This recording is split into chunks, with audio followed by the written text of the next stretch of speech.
तपोभूमि के भैरवगंज जगह पे नारायणी प्रेस क्लब के इस समागम में शामिल होकर मैं अत्यंत ही प्रसन्न महसूस कर रहा हूँ। मंच पे आसीन नारायणी प्रेस क्लब के आदरणीय अध्यक्ष सुशील जी, आदरणीय अरविंद नाथ तिवारी जी, जिन्होंने अध्यापन, लेखन और पत्रकारिता इस तीनों क्षेत्रों में बगहा में एक अपनी खास मकाम और पहचान बनाई है। हमारे हक साहब जिन्हें पहली बार परिचय हुआ और उनका परिचय जान करके और उनकी पृष्ठभूमि और उनके विगत के पत्रकारिता क्षेत्र में योगदान जान करके मुझे बड़ा ही हर्ष हुआ। तो वो अपने तरीके से ग्रामीण पत्रकारिता के अलग को वो जगा रहे हैं। आदरणीय रामेश्वर गुप्ता जी, जो मेरे करीब 1 दशक से ज़्यादा सामाजिक गतिविधियों में, वैचारिक गतिविधियों में हमारे साथ बिल्कुल कंधे से कंधा मिलाकर चलते रहे हैं, और नारायणी प्रेस क्लब के वो सभी सदस्यगण, जेपी जी, नरेंद्र पांडे जी, और हमारे बगल में बैठे ये इजराइल भाई जैसे तमाम लोग, विजय शर्मा जी, और वो लोग जो इसमें आज आ नहीं पाए हैं, जो अपने अपने जगहों पर हैं, उनको मैं भी संबोधन कर रहा हूँ कि 2007 के बाद से मेरी जन्मभूमि, मेरा घर, मैं अपना परिचय दे दूं कि मैं रजवटिया का रहने वाला हूं और करीब 3 दशक से देश की राजधानी दिल्ली में रह रहा हूं।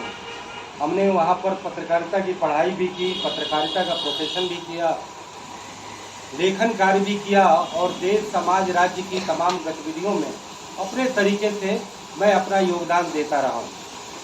तो अरविंद भाई ने जो अपने इतने बढ़िया उद्बोधन से और तमाम लोगों के वक्तव्य और टिप्पणी पर जो बड़ा अच्छा समअप कर रहे थे, कबीर से लेकर के और पत्रकारिता का जो इन्होंने वर्णन दिया और जिस तरीके से उन्हें उपमा और उपमान दिया, मेरा मन सुनकर बिल्कुल ही पुलकित हो गया। बेहद सच्ची और खरी बात इन्होंने कही। इसी तरीके से हमारे ऑडियंस से करीब 3-4 लोगों ने पत्रकारिता के सवालों को और पत्रकारिता की वस्तु स्थिति को जितने बेबाक तरीके से, जितने सत्यनिष्ठ तरीके से और जितने तथ्यबद्ध तरीके से हमारे सामने रखा, वह पूरी व्यवस्था पर एक बहुत बड़ा तमाचा जड़ रहा है। मैं कहूँगा कि मेरा परिचय हालांकि अरविंद जी ने दिया और हमारे तमाम भाई ग्रुप के परिचित हैं, और जिस तरीके से इन्होंने कल हमें आमंत्रित किया और जो इनमें खुशी और हर्ष की लहर थी, मैं उसको भली भांति अनुभूत कर रहा था और मैं काफ़ी अभिभूत हूँ। और यह पल और यह लम्हा, यह स्नेह और यह आत्मीयता मैं आजीवन नहीं भूलूंगा। मैं आपको थोड़ा सा अपने बारे में कुछ परिचय देना जरूरी समझता हूँ कि राजधानी दिल्ली में जब मैं भारतीय जनसंचार संस्थान से दिल्ली पहुँचते ही 2 महीने के अंदर मेरा वहाँ प्रवेश हो गया। भारतीय जनसंचार संस्थान न केवल देश का बल्कि अंतर्राष्ट्रीय स्तर पर मीडिया का एक बहुत बड़ा संस्थान है, और मुझे ये सौभाग्य मिला कि मैं उसमें मेरा नामांकन हुआ, और वहाँ से कोर्स करने के बाद उसी दौरान बिहार के लालू की सरकार थी, चीफ मिनिस्टर थे, और उनके एक मंत्री थे दिवाकर सिंह, उनका एक लड़का मेरे साथ एड एंड पीआर के कोर्स में पढ़ता था, मेरे हॉस्टल में ही रहता था, शशि शेखर नाम था उसका। उन्होंने कहा कि मनोज जी, आपने पत्रकारिता चुना है, हमने तो एडवर्टीजमेंट और पब्लिक रिलेशन चुना है, आपको इस पत्रकारिता के प्रति इतना संघर्ष करना होगा कि आपका ये जितना पढ़ाई लिखाई का जो करियर है उसमें आप बिल्कुल तबाह हो जाएंगे।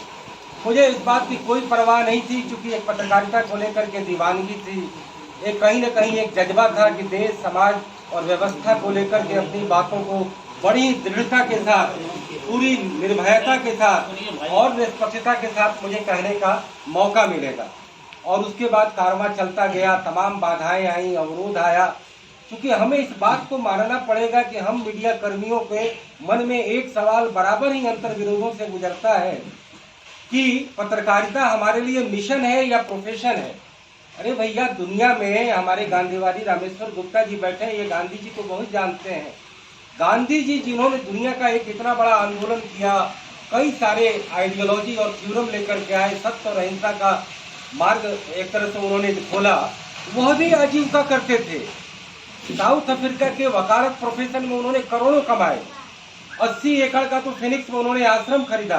तो आजीविका सबके लिए पहला और बड़ा सत्य है, चाहे वो पत्रकार हो, राजनेता हो, या एक किसान हो, या कोई भी पेशा हो। और आज तो सामाजिक सेवा भी अपने आप में एक प्रोफेशन बन चुका है, अपने आप में वो एक कैरियर बन चुका है, जहाँ पर अच्छे अच्छे अंग्रेजी माध्यम के पढ़े लिखे लोग आते हैं। महानगरों के बड़े ही संभ्रांत वर्ग के लोग उस पेशे में जाते हैं, तो कहीं ना कहीं वो कैरियर है। आप तो एक आंचलिक स्तर पर पत्रकारिता कर रहे हैं, जहाँ तमाम पत्रकारिता के वो स्टैंडर्ड और तमाम वो सुविधाएं भी प्रदत्त नहीं हैं। लेकिन मैं एक बात यहाँ तुरंत जोड़ दूँ कि मैंने करीब 30 साल के दौरान राष्ट्रीय सहारा, दैनिक भास्कर में, अखबारों में एक विधिवत नौकरी के अनुसार पत्रकारिता की। फिर उसके बाद आप सब जानते हैं कि पत्रकारिता की नौकरी क्योंकि एक कॉरपोरेट की नौकरी होती है, आप कहीं ना कहीं मालिक के दया के पात्र होते हैं। तो मुझे लगा कि मुझे अपने स्वाभिमान की रक्षा के लिए अपनी पत्रिका निकालनी चाहिए, और तब मैं इकोनॉमी इंडिया हिंदी में और फिर अंग्रेजी में ये पत्रिका मैं आपको दिखाना चाहूँगा, ये मैंने शुरू की। और फिर इसके प्रकाशक और संपादक के रूप में अपना एक संघर्ष चला। अपने मन और मिजाज के मुताबिक मैंने इस पत्रिका को इंडिया टुडे के स्टैंडर्ड में, उस फ्रेम में मैंने रखने का प्रयास किया। लेकिन मेरे लिए कोई कॉर्पोरेट सेक्टर आगे नहीं आया, जबकि यह कॉर्पोरेट सेक्टर इस पत्रिका को लुभाने वाली पत्रिका थी। क्योंकि हम इंडियन इकोनॉमी को लेकर के चलते थे, हम किसी का यशोगान और स्तुतिगान नहीं करते थे, न कोई हम बिजनेस टाइकून के पन्नों से, उनके तारीफों के पन्ने से ये पत्रिका भरी होती थी। फिर उसके बाद मैं आपको बता दूं कि मैंने करीब 20 साल लगा करके दुनिया की सबसे बड़ी किताब भ्रष्टाचार पर, यह ठीक है कि आप लोगों के लिए बड़ा चीज़ नहीं बनेगा, ये अंग्रेजी में मैंने ये किताब लिखी, जो मैं मंच के पर आसीन लोगों को भी। प्रोफेसर आनंद कुमार ने कहा कि मनोज जी, हिंदी पट्टियों के लिए जब तक ये आप किताब नहीं उतारेंगे, फिर इस किताब का जो लक्ष्य जो है वो पूरा नहीं होगा।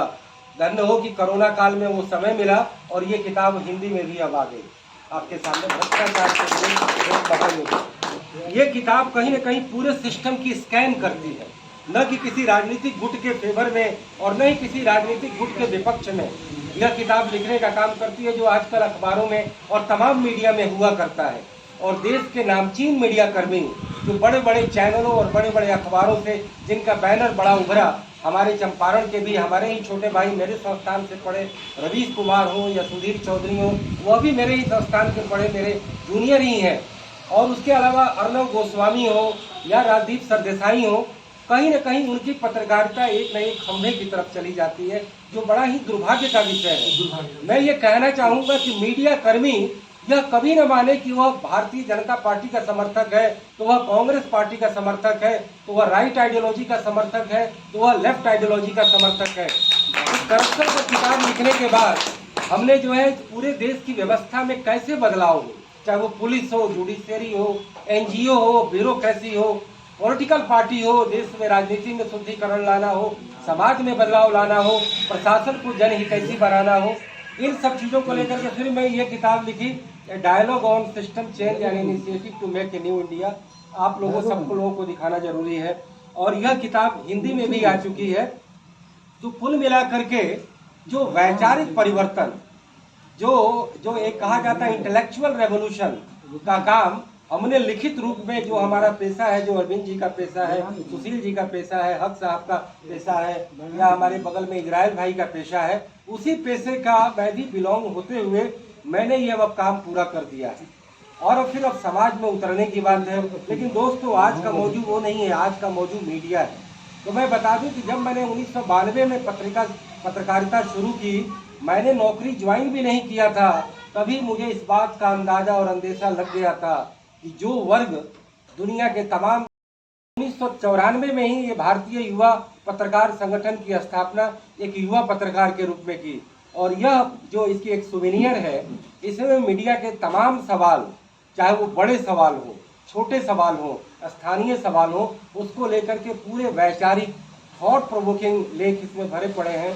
मैं आपके नारायणी प्रेस क्लब के अध्यक्ष को ये मैं भेंट करता हूँ कि इस सुवेनियर के विचारों को अपने ये तमाम क्लब के लोगों को प्रेषित करें।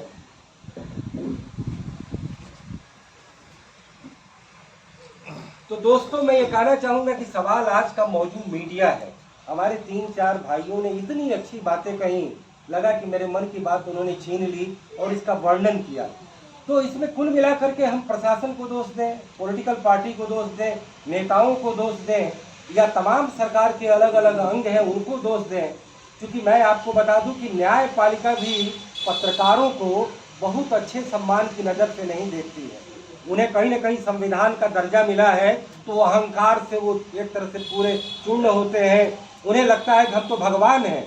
आप मोदी को 50 गाली दे सकते हैं, लेकिन आप एक जज को गाली नहीं दे सकते, क्योंकि जज को एक कहीं न कहीं एक फील्ड मिला हुआ है तो वह कंटेम्प्ट ऑफ कोर्ट में आपको वो फंसा देगा, आप में एक भय का माहौल क्रिएट करेगा।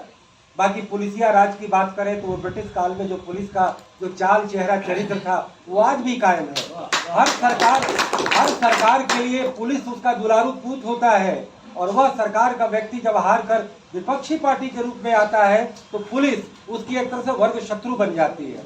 एक के लिए कभी वो वर्ग मित्र बनती है, कभी वर्ग शत्रु बनती है। तो पुलिस को कहीं न कहीं राजनीतिज्ञ जो है एक हथकंडे के रूप में इस्तेमाल करते हैं।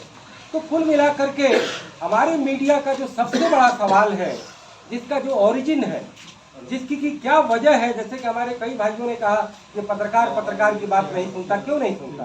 पत्रकार ये नहीं समझता कि वो मेरी बिरादरी का, वो समझता है कि नहीं मैं हिंदुस्तान का हूँ, ये मेरे छोटे अखबार, मेरे से छोटे अखबार का पत्रकार है, ये हमारे ग्रुप का आदमी नहीं है। तो कहीं ना कहीं जो छोटे बड़े मझोले या अलग अलग टेक्नोलॉजी की चुनौती जो पत्रकार देता रहता है हर 3 साल पे, कि कभी जो है अखबार आया, फिर जो है पत्रिका आई, पत्रिका को चुनौती देने टेलीविजन आ गया, टेलीविजन को चुनौती देने फिर सैटेलाइट मीडिया आ गया, फिर सैटेलाइट मीडिया को चुनौती देने सोशल मीडिया आ गया, फिर उसके बाद यूट्यूब आ गया। तो हमें अलग अलग अपनी पहचान और राह इन तकनीकों के सहारे खोजनी पड़ती है और अपना जो है आशियाना और आश्रय बनाना पड़ता है। तो ऐसे में पत्रकारों का सवाल जो इस आंचलिक स्तर पे सुशील भाई और अरविंद भाई जैसे लोगों ने जो उठाया है, मैं सच कहता हूं, औपचारिकता के तहत नहीं कह रहा, ये एक मैं तमाम कोटि कोटि प्रशंसा के ये पात्र हैं। मैं ये कहना चाहूंगा कि बिहार की राजधानी, आपके प्रदेश और हमारे प्रदेश की राजधानी पटना में, आपको ये मालूम होना चाहिए कि इतने सैकड़ों साल का पत्रकारिता का इतिहास है, लेकिन पटना में आज तक प्रेस क्लब नहीं बन पाया है। और वो इसलिए नहीं बन पाया है कि पटना के सारे पत्रकार गुटों में बटे हुए हैं, सब एक दूसरे पर हमले करते हैं। कोई नीतीश का आदमी तो कोई लालू का आदमी, कोई उसकी चिरौरी में लगा है, कोई उसकी मक्खनबाजी में लगा है। मैं ये कहना चाहूंगा कि चिरौरी और मक्खनबाजी आपकी कहीं न कहीं बाध्यता बन जाती है, क्योंकि आप इतने मजबूत नहीं हैं, आपकी आजीविका सुरक्षित नहीं है, आपका जीवन सुरक्षित नहीं है। लोकतंत्र का में चौथे खंबे का झुंझुना बजाया जाता है, लेकिन वही लोकतंत्र में समाज के सारे अंगों की आवाज मीडिया के जरिए जब उठाई जाती है तो सरकार उनके तमाम हितों को लेकर के काम करती है। लेकिन मीडिया की आवाज जब मीडिया में नहीं उठती और मीडिया के हितों को लेकर के यह सरकार अनसुनी है। आप तो केवल अभी एक राज्य के, जिले के, वो भी एक अंचल में बैठे हैं। मैं देश की राजधानी दिल्ली की बात कर रहा हूँ, वहाँ के भी मीडिया कर्मी किसी भी तरीके से सुरक्षित नहीं है। न उनका लाइवलीहुड सुरक्षित है, न उनका जीवन सुरक्षित है, न उनका पेशा सुरक्षित है। और कुल मिलाकर के जो हमारे अरविंद भाई ने कहा कि केवल मान और सम्मान के लिए और 2 बिस्किट और 2 गिलास चाय और एक थोड़ी सी प्रशंसा के लिए वह पत्रकार अपनी पूरी संवेदना के शीर्ष पर जाकर के अपनी लेखनी को उकेर देता है, और वह पत्रकार की किसी भी तरीके की प्रति उसकी कोई दायित्व और जिम्मेवारी को कोई सरकार नहीं लेना चाहती। तमाम सरकार, चाहे वो मोदी की हो या सोनिया की हो, वह सीधे अखबार के मालिकों से डील करते हैं, क्योंकि हम ये जानते हैं, हम ये मानते हैं कि हम कहीं ना कहीं एक पूंजीपति प्रेस के एक नौकर हैं। मीडिया में अभिव्यक्ति की स्वतंत्रता सबके लिए है, वो सड़क पर जो खड़े हैं उनके लिए भी है और आपके लिए भी है। आप में और उनमें कोई अंतर नहीं है। संविधान में कहीं नहीं लिखा है कि एक औपचारिक रूप से जो मीडिया कर्म करता है, जो लेखन करता है, जो विधायिका, कार्यपालिका और न्यायपालिका के खिलाफ चेक एंड बैलेंस का काम करता है, जो हमारे लोकतंत्र का मूलभूत सिद्धांत है कि शक्ति का पृथकीकरण, check and balance, rule of law और इस तरीके की जो तमाम चीजें होती हैं वो सबको धता बताई जाती है, क्योंकि हम कमजोर हैं। तो कलयुग में जब कहा जाता है संघे शक्ति की एकता ही सबसे बड़ी शक्ति है, तो हम पत्रकार कब तक अपने पर यह तगमा लगाए रहेंगे कि हम मेढक की तरह हैं। तो हम जो है, हमारे भाई ने कहा कि कोई एक तो शेर बन जाता है, ये कह कर कि मैंने हिंदुस्तान का हूँ और मेरा बॉटम में छपा है और मैं पूरा छा गया। तो एक शेर बनने से काम चलेगा नहीं। आपको हो सकता है कि लोकल पुलिस इज्जत दे जाएगा, आपकी घर में किसी के साथ बदसलूकी हो जाए तो आपका केस नहीं लिखा जाएगा, आपका वाहन चोरी हो जाएगा तो उसकी प्राथमिकी दर्ज नहीं होगी। कुल मिलाकर के बड़ा ही एक मन में एक बड़ा ही वो गुस्सा और रोष होता है कि हम भी लोकतंत्र में अपनी समाज के प्रति जिम्मेदारी निभा रहे हैं, देश के प्रति संवेदना जता रहे हैं और तमाम गरीबों और मजलूमों की आवाज़ बन करके हम आगे आ रहे हैं और हमारा कोई नाम लेवैया नहीं। तो दो चीज़ मैं इस पर कहना चाहूँगा, मैं ज़्यादा वक्त नहीं लूँगा, कि सबसे पहले तो हम अपने बारे में हम यह जान लें कि हमारा कोई पक्ष नहीं है। राजनेता के लिए उसका वोट बैंक उसका टारगेट है या उसका जो कास्ट बेस है वो टारगेट है। न्यायपालिका के लिए जो केस का जो दायर करता है और जो अभियोग करता है, यानी मुद्दा और मुद्दई में ज़्यादा टेक्निकल लैंग्वेज न्यायालय की नहीं जानता, वो उसके लिए मुद्दा है। ब्यूरोक्रेट के लिए उसका पॉलिटिकल मास्टर उसका सबसे बड़ा इशू है, जबकि वह पब्लिक सर्वेंट कहलाता है, लोक सेवक। लेकिन वो लोक का सेवक तो दूर, लोक का मालिक का भी मालिक होता है एक्चुअल में, और ये यूनिवर्सल फेनोमेनन है। और रह गया कि जो पब्लिक का, तो हमारे ये ब्यूरोक्रेट उनके प्रति अकाउंटेबल होते हैं, लोग के प्रति नहीं होते हैं। और लोग के प्रति जो राजनेता अकाउंटेबल होते हैं, तो कभी संभव नहीं है कि एक सांसद अपने 15 लाख मतदाताओं की एक एक समस्या को देख ले, एक विधायक अपने 5 लाख मतदाताओं की समस्या को देख ले। और रह गया 3 टायर लोकल में एक ग्राम प्रधान की बात, तो ग्राम प्रधान को तो है आप वेतन देते हैं 3000, लेकिन वो चुनाव में खर्च करता है 3 करोड़ तक। अब ये क्या मामला है? ये ग्रे एरिया आप समझने का प्रयास करिए, सरकार को ये बात समझना चाहिए। VLW उसके मातहत होता है, वो सैलरी 50,000 पाता है, मुखिया 5,000 पाता है और VLW उसको सर कहता है। ग्राम सभा, ग्राम संसद कभी बुलाया नहीं जाता, कभी उसकी कोई अकाउंटेबिलिटी नहीं होती है।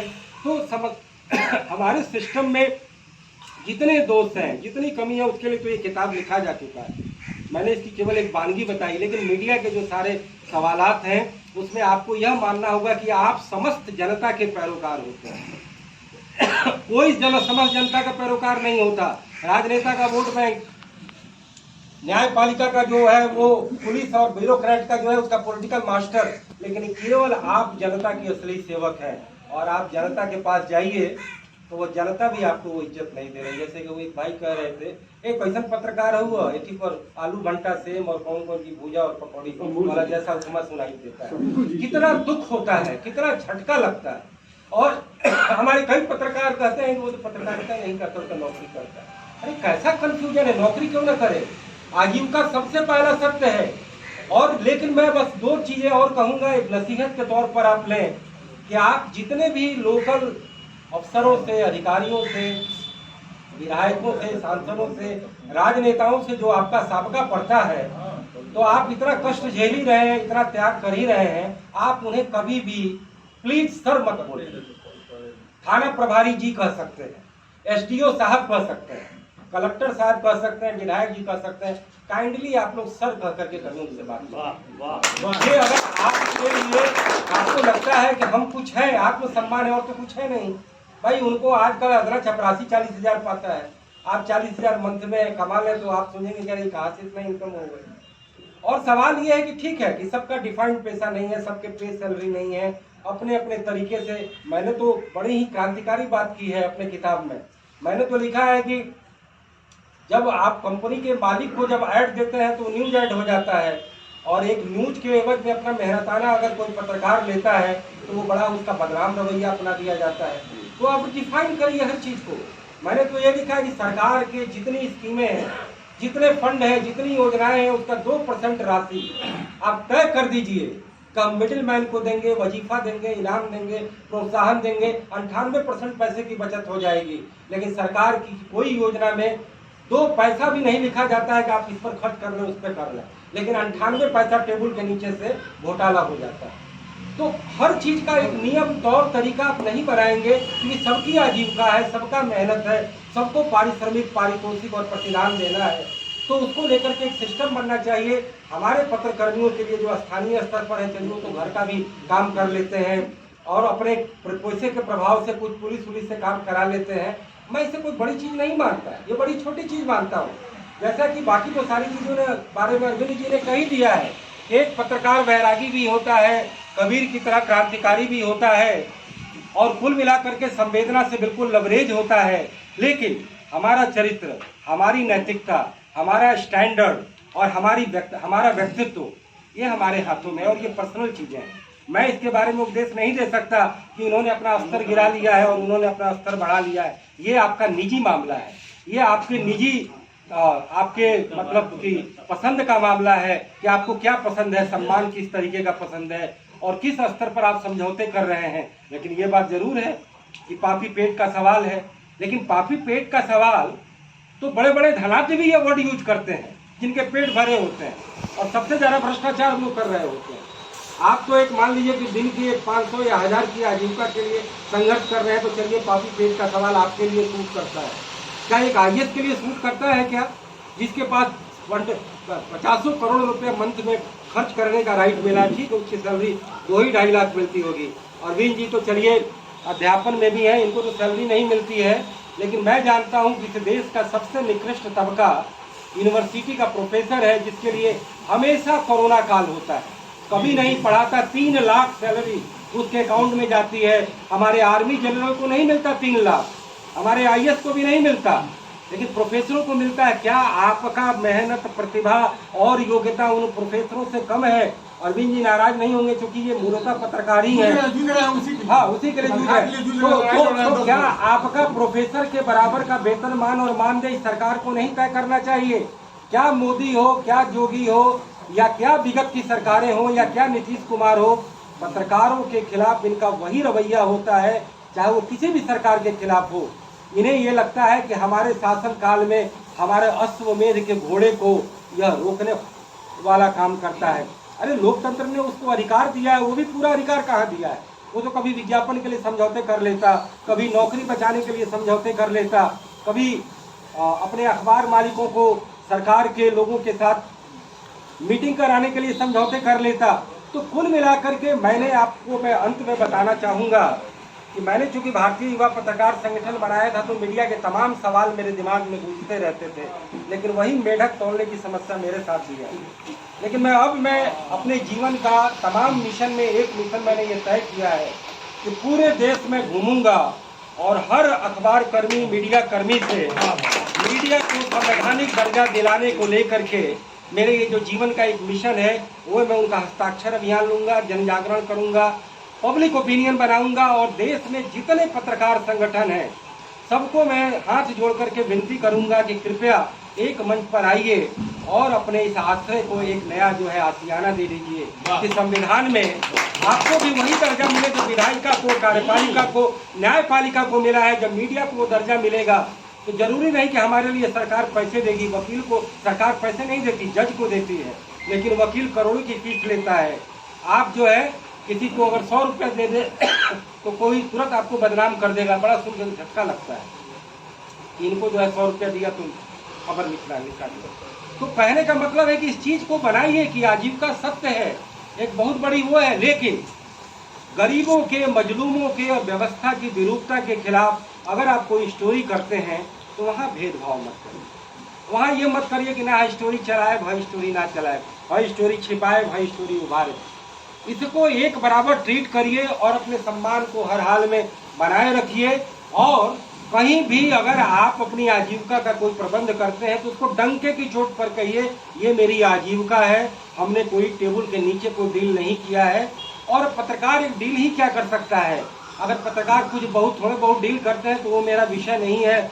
मेरा विषय यही है कि media at large, media as whole और तमाम मीडिया पर्सन उनको एम्पावरमेंट मिले, एक सशक्तिकरण मिले और देश में उनको भी वो इज्जत और वो दर्जा मिले जिसके वो हकदार हैं। लोकतंत्र की वो मांग है, लोकतंत्र के संतुलन की यह जरूरत है, समाज के बदलाव की भी जरूरत है।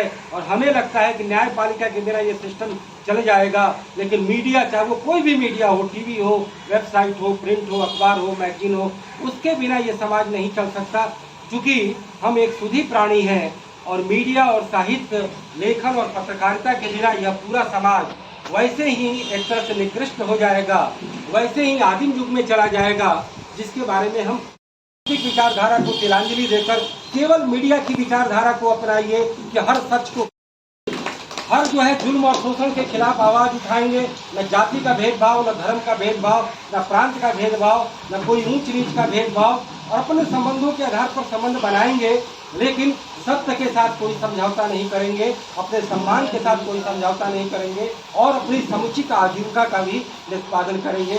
इन्हीं शब्दों के साथ मैं अपनी वाणी को विराम देता हूँ और सचमुच बहुत ही चिंतित हूँ, बहुत ही गदगद हूँ, और मैं इस नारायणी प्रेस क्लब को अपनी तरफ से मैं एक बहुत ही छोटा 501 रुपये का अंशदान देता हूँ, जिसके जरिए यह नारायणी प्रेस क्लब थोड़ा सा और आगे बढ़े, और मेरा हर समय इसके प्रति आभार, साभार, सहयोग और साथ रहेगा। बस इस कारवा को आगे बढ़ाइए, क्योंकि ये मेरी जन्मभूमि है, और इस जन्म धरती के आप पत्रकार के होने के नाते मैं ये अंतिम और विनम्र निवेदन आपसे कर रहा हूँ। बहुत बहुत धन्यवाद। नमस्कार। पहला प्रेस इंफॉर्मेशन ब्यूरो, जिसका nodal ministry information and broadcasting ministry है, वह उसके अलग अलग मंत्रालयों में अलग अलग सूचना अधिकारी होते हैं। उन मंत्रालयों की जो भी खबरें होती हैं वह रोज़ के रोज़ रिलीज करके वो मीडिया को जारी करते हैं, थ्रू ईमेल, थ्रू पहले तो कागज़ चला जाता था, वेबसाइट के जरिए, व्हाट्सएप के जरिए, और या कोई मंत्री पत्रकारों से लगातार संपर्क करना चाहता है तो उनको इन्विटेशन भेजा जाता है, फिर उनको पत्रकार वार्ता बुलाई जाती है, और पत्रकार वार्ता बुला करके वो PIB काम करता है। दूसरी संस्था है DAVP, directorate of advertisement and visual publicity.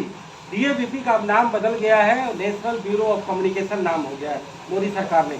वो काम है कि सरकार के तमाम विभागों के प्रचार से संबंधित चीज़ों को, तमाम मीडिया को जो उनके यहाँ सूचीबद्ध है उनको विज्ञापन देना और उनको पेमेंट करना। और तीसरी जो संस्था है वो है RNI, जो नए नए जितने भी जिनको अखबार, मैगजीन, मीडिया निकालना है तो वो उसका रजिस्ट्रेशन कराते हैं, रजिस्ट्रार न्यूज़पेपर ऑफ इंडिया। 3 संस्था के अलावा एक प्रेस काउंसिल ऑफ इंडिया एक वह संस्था है जो मीडिया में कोड ऑफ एथिक्स लाने का काम करती है। यानी कि कोई मीडिया में किसी का चारित्रिक हनन हुआ हो, कोई झूठ की खबर हो, किसी को टॉर्चर किया गया हो, कोई मीडिया अपने एथिक्स से बाहर गया हो, तो उसके बारे में वो संज्ञान लेता है। वह एक तरह से क्वाजी जुडिशियल एजेंसी, अर्धन्यायिक संगठन है। तो उसका चीफ, चूँकि अर्धन्यायिक संगठन है तो कोई रिटायर्ड जज ही होता है, और उस पर कुछ मीडिया के संगठनों के लोग मेंबर होते हैं। तो वो प्रेस काउंसिल ऑफ इंडिया अभी 5 साल से डिफंक्ट पड़ा था। इस काउंसिल के चेयरमैन की नियुक्ति नहीं हुई थी, लेकिन अभी मुझे ज्ञात हुआ है 10 दिन पहले काउंसिल के चेयरमैन की नियुक्ति हो गई। मेरी जो मांग है, चूँकि इन्होंने कहा है कि इस देश में संवैधानिक दर्जा का जो मुहिम मैं चला रहा हूँ, एक राष्ट्रीय मीडिया आयोग बनाया जाए। जैसे राष्ट्रीय न्यायिक आयोग है, विधि आयोग है, उसी तरीके से राष्ट्रीय मीडिया आयोग इस देश में नहीं है। सब मीडिया को बेवकूफ़ बनाते हैं, फुला देते हैं कि आप तो बड़े हैं, आपकी औकात, PR के सामने आप 10 बार सर कर रहे हैं। जिस PR के बारे में आप ज्वाइन करने से पहले मना करते थे हम लोग, तो अब PR बनेंगे, सरकार के चमचा नहीं बनेंगे। आज PR की यहाँ ये हालत हो गई है पत्रकारों की कि 10 लोग उनको घेरे रहते हैं। तो कुल मिलाकर के जो राष्ट्रीय मीडिया आयोग बने और दूसरा राष्ट्रीय मीडिया नीति बने। इस तरीके, चूँकि हर सरकार चाहती है कि हमें रजत शर्मा मिल जाए, सुधीर चौधरी मिल जाए, ये चैनल मेरा भोपू बजाए, NDTV, कांग्रेस चाहती है कि NDTV मिल जाए, तो ये अच्छी बात नहीं है। मीडिया का निष्पक्ष होना, मीडिया को एक तरह से तौहीन करना नहीं होना, मीडिया की तौहीन ही है। कहीं ना कहीं हमारा एक तरह से घुटने टेक देना है। अगर हम एंटी एस्टेब्लिशमेंट नहीं है तो हमारा मीडिया में रहने का कोई मतलब नहीं है। और एंटी एस्टेब्लिशमेंट का मतलब ये नहीं कि हम अंध विरोध करें, जो आजकल कुछ लोग कर रहे हैं। अंध विरोध कहीं से भी सच्ची और अच्छी पत्रकारिता नहीं मानी जाती। और अंध समर्थन का तो एक नया कल्चर ही बन गया है, जो पहले कभी होता नहीं था। तो कहीं ना कहीं वो जो समझौते हो रहे हैं वो सरकार के साथ, उनको अपने सर्वाइव करने के लिए, सस्टेन करने के लिए, और अपने को कैसे हम बने रहें, क्योंकि रोज़ 50 अखबार बंद हो रहे हैं, पत्रिका बंद हो रही है, चैनल बंद हो रहे हैं, सर्वाइवल का सवाल है। आप कभी सुने हैं कि कोई ब्यूरोक्रेसी का ऑफिस बंद हो गया हो, कोई जज का पोस्टिंग बंद हो गया हो? तो सरकार के पैसे जनता के करों से लिए उनके लिए खर्च होता है, लेकिन हमारे मीडिया के लिए केवल चाय पान बैग और पेन दे दिए, उन्हीं से उनका सोचता है, काम चला गया। आप क्या मीडिया कर्मियों को आप बीमा नहीं दे सकते, जीवन बीमा नहीं दे सकते, लाइवलीहुड की सिक्योरिटी नहीं दे सकते? कैसे तमाम सवाल हैं, उसके लिए घंटों बात करना होगा। तो मैं अब ज़्यादा समय नहीं लेना चाहता हूँ।